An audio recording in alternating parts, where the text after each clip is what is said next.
Coming to you from his studio in downtown San Francisco, this is the Backstage Bay Area Podcast.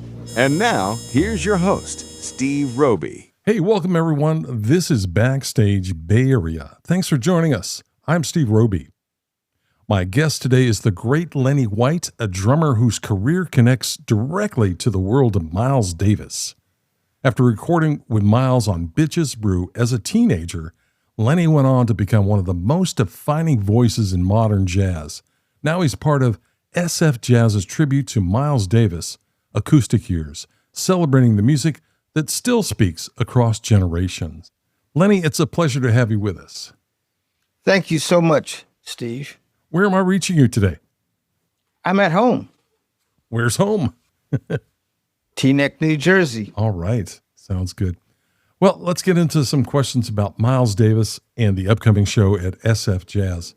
When you think back on Miles Davis, what stands out first? The sound of his trumpet, the way he led a band, or the way he musically pushed people? I think all of those things Okay. at the same time. You can't pick one. Okay. I mean, Miles Davis is an icon, and he actually changed music a few different times, a few different ways. Okay. From your point of view, what made him different from other band leaders you worked with? Well, he had a different way of looking at things. I think, him choosing different musicians to kind of think about and translate what it is that he heard. He had a way of doing that.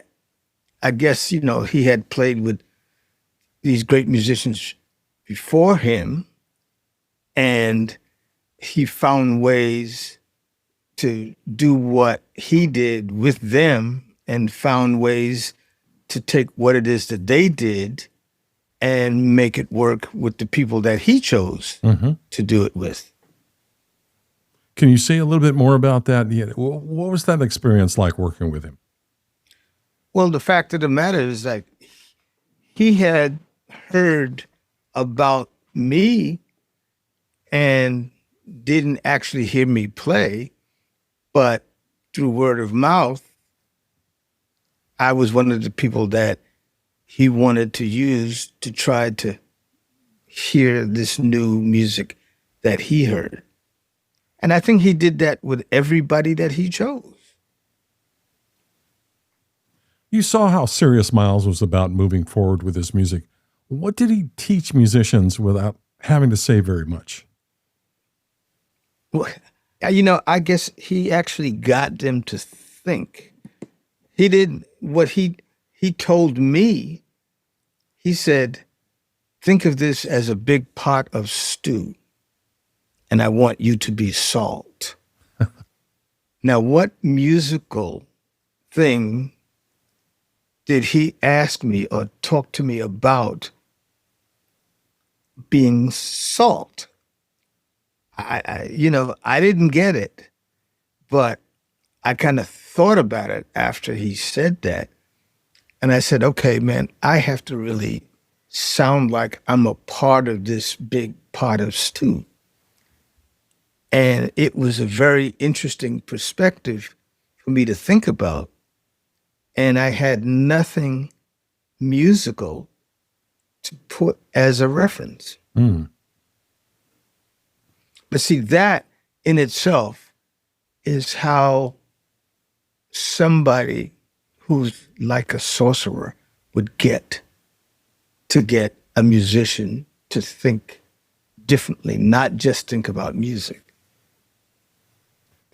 With the salt reference, do you think he was trying to that you would add something? He was a good cook, Okay, I didn't know. He was a good cook. So with the salt reference, bringing out the flavor of the band, I guess I'm interpreting what he was trying to get at. Well, you see what you just did? You just did that. What's that?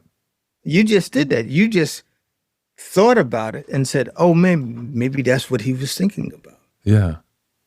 And that didn't have anything to do with music, did it? Well, when you think about it, salt brings out the flavor and makes your mouth water. Yes. You know, Yes. you can taste the other instruments, if you will, if in that pot of stew. So Yes. But He didn't say play a paradiddle here. You know what I'm saying? yeah. But you got that, right? You interpreted what he was going for. Well, yeah, I kind of got put in that space to actually think like that. You know, I wasn't thinking about, okay, maybe I need to play a louder lick here, or I need to play, you know, a flam, you know. So, I mean, I think that's what he did. You know, Miles, like I talked to Vince Wilburn, Miles' nephew. Well, we're really, really good friends. And he said, man, Miles would change clothes 5 times a day. So somebody that thinks like that, and you talk about playing music, what comes through his mind, you know? I mean, and to get these different people and put them together in a situation and ask them to, okay, what is it that you hear here? What are you going to do with this? And that's what he did. He did that with all the guys that he asked to play with him. Mm. And it changed music so greatly. Yeah. For me, it would make me ponder and think, am I getting it right? Am I going to make him mad? Or Exactly. if I don't get it, you know? Right. But it makes you think. It puts you in that kind of a situation where you're called upon to do something, and you know you have to make the best of what it is that you hear, and it may not be what anybody else hears, but it might be the right thing that he hears. Would he give like a nod of the head or a wink of the eye or something, like when you got it right, to let you know that you're on the right track? Well, he told you when you didn't get it right. that was the whole thing. He told you when you didn't get it right. He said, no, I don't want that, you know. So let's talk about the upcoming SF Jazz shows. They take a look at Miles's acoustic years. What do you hear in that music, that time frame, that still feels fresh and powerful today? You know, I teach at NYU and at the New School, and I'm constantly going over and over and over and listening to that music that band did. And the students have great questions about that. And to this day, 50, 60 years after they've made that music, it's still, we have questions and we say, wow, what it is that they did here was different, and I never heard that before. You know, and then talking to Ron Carter, Ron said that Miles paid them to experiment every night. And that's what they did.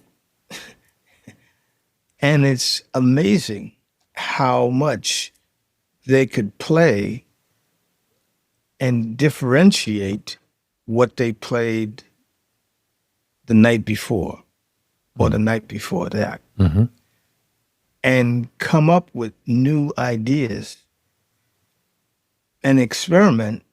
And the experiments most of the time work. And to have that concept of how to play this music is really, really interesting and challenging. And to this day, we still play that music and have new ways to do it. Well, what makes it fresh when you hear those classic notes on Kind of Blue? I mean, it still intrigues me every time I hear it. I mean, it's just the emotion, Me too. the emotions Me too. that it brings up and everything like that. Well, can you define what that is, what's in that music, what's in that DNA that hits certain consciousness of No, people. if I could define it, then I'd sound the same way all the time.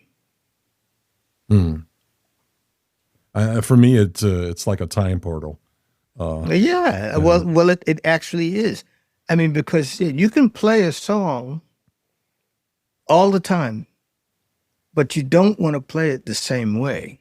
At least at this point in your musical life, you don't want to play it the same way. And Miles Davis, John Coltrane, Wayne Shorter, Herbie Hancock, Chick Corea, those guys didn't play the same thing all the time. They were constantly challenging themselves. As Wayne Shorter said, jazz means I dare you. Yeah, let me ponder on that for a second. That's pretty heavy. What did you learn from the way Miles used space and restraint? He could say a lot with just a few notes. Yes, yes. I think basically for me, in taking that language and not cluttering it was the answer. I think the way you translate and say what you have to say should be done with space so people could understand your translation. It's not clouded. Yeah, yeah, I get it, but it's still a heavy concept for, I'm sure, for many musicians. That's what makes Miles Miles. That's why he's who he is, and he still is. For younger listeners who may know Kinda Blue, but not the full story, what do you think they should understand about who Miles was in that period? Well, I think Miles had he played with his hero, who was Charlie Parker. And he learned from playing with Charlie Parker. And then he took what he learned and made his own translation of what it is that he learned. And he chose musicians to play with him that he felt could help in that translation. And man, did he do that? Did he do that really special? I mean, you think about Miles's first great quintet, then the sextet, then the second, and then the third, and then the fourth, and all those different situations. Miles kind of led everybody into the mindset and to think about how to approach playing this music. So for a young student or a young musician studying Miles's from this time frame, what should they dive into? Should they dive into the music? Is there a book or a video or a film or something like that so they can get the essence of what Kinda Blue was all about? See, I don't think that that's an answer. I don't think that that's it. It is an answer, but I don't think that that is the answer. Because I believe that if you were to dive into music and all different kinds of music, if you were to take 5 different kinds of musics and then put them together and find a methodology in how to look at all of music, I think you could find an answer about doing that. But you see, the thing is, when you say what you say, and you say you listen to Kinda Blue, that's one record, and that's not just the only record. Sure. are the only approach where you could really find out what Miles Davis is about. You'd have to listen to Miles Davis. You'd have to listen to the different records that he made, and you'd have to listen to the matter of fact, for verbatim. I was at Miles' house one time, and he played me the record of the singer that he listened to before he did Sketches of Spain. And I could actually hear how the singer phrased certain things and could listen and see where Miles got that from. This has nothing to do with jazz, or does it have everything to do with jazz because of what Miles took from that actual singer and he morphed it into how he heard playing that music was what he did with Gil Evans. You know, I'm almost there with what you're saying. I mean, I still, at this age and this day in 2026, I mean, I would have to, like, for me, jump down a rabbit hole and see what was it like in 1959? What were these people thinking? What was the music scene like, to get the whole picture and dive down that rabbit hole? You know, I'm just trying to, like, you know, maybe a young musician or student listening to this podcast interview, help me out here, throw me a lifeline. What can I grasp in my playing, their playing, yes, but to get Steve, that? Yeah. You have to take into consideration, this is what young students don't do. Yeah. Tell me. They ask me, they say, well, what did you do? What did you listen to? What did you? And when you do that, you have to understand some of this is 50 years. Yeah. And how you listen to music, how music is made, all of those things have totally changed. So when you talk to a younger musician, you talk to a 21st century musician, and you ask, or they ask, what did you do in the 20th century? Things have totally changed. You know, you have to take into consideration this. And I want you to hear what I'm saying. I'm not trying to, but music in the 20th century, you had to play on the beat. You had to sing in tune. You didn't have situations now where you have auto-tune and you have beat generators where everything is almost perfect. So you can't ask, well, what did you listen to?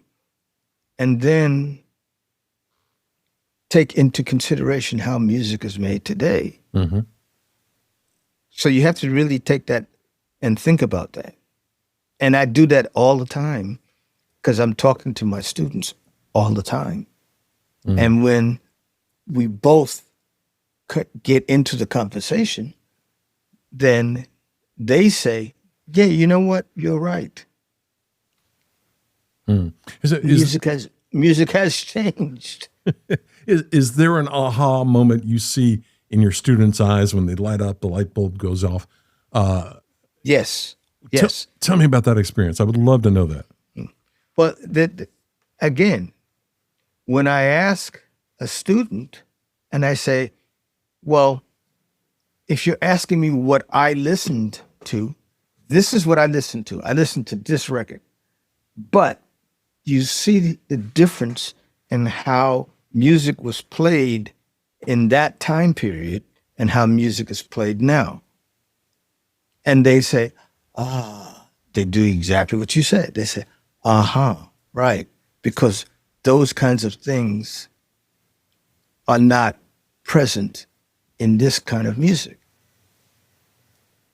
today. Right. Before I jump on to my last question with you, where can our listeners find out more about where you teach, how they could sign up for a class of yours? I'm at NYU. Okay. I'm at Steinhardt at NYU, and I'm also at the New School University. What's the name of the courses or course you teach? Well, the course I teach, I teach a course on the Miles Davis aesthetic in NYU, and I have private students, and I have an ensemble, and I have private students at the New School.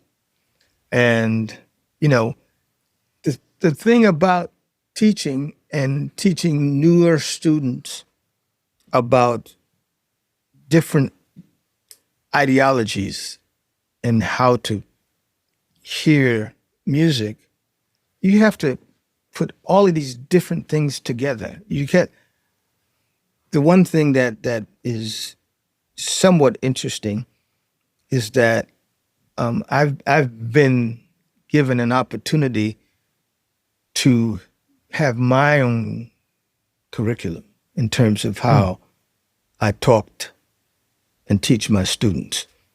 And it encompasses different kinds of musics, different musical approaches, and a lot of different attitudes. Life is music and music is life. So you have to really meld the two together. It must be so heartwarming, and you much have so much gratitude for being a teacher and doing that. I do. I really do. I can feel it. I really do, because, you know, what is interesting, like I teach in the Miles Davis aesthetic, I teach about making Bitches Brew.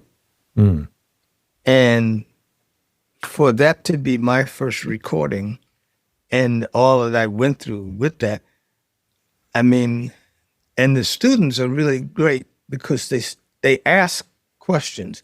I get them to at least feel comfortable enough to ask me questions. And when they ask questions, they learn something. Because I might not talk about something that I would normally talk about unless a student asks me a question about something. You know what I mean? Yeah, that's intriguing. Yeah. Yeah, and so it becomes a thing and then we share music. I mean, they play music for me that I've never heard, that they listen to, and I play music for them. And it becomes a real great strain and strand of reciprocal information and knowledge. Because they talk about things that I didn't talk about when I was coming. Wow.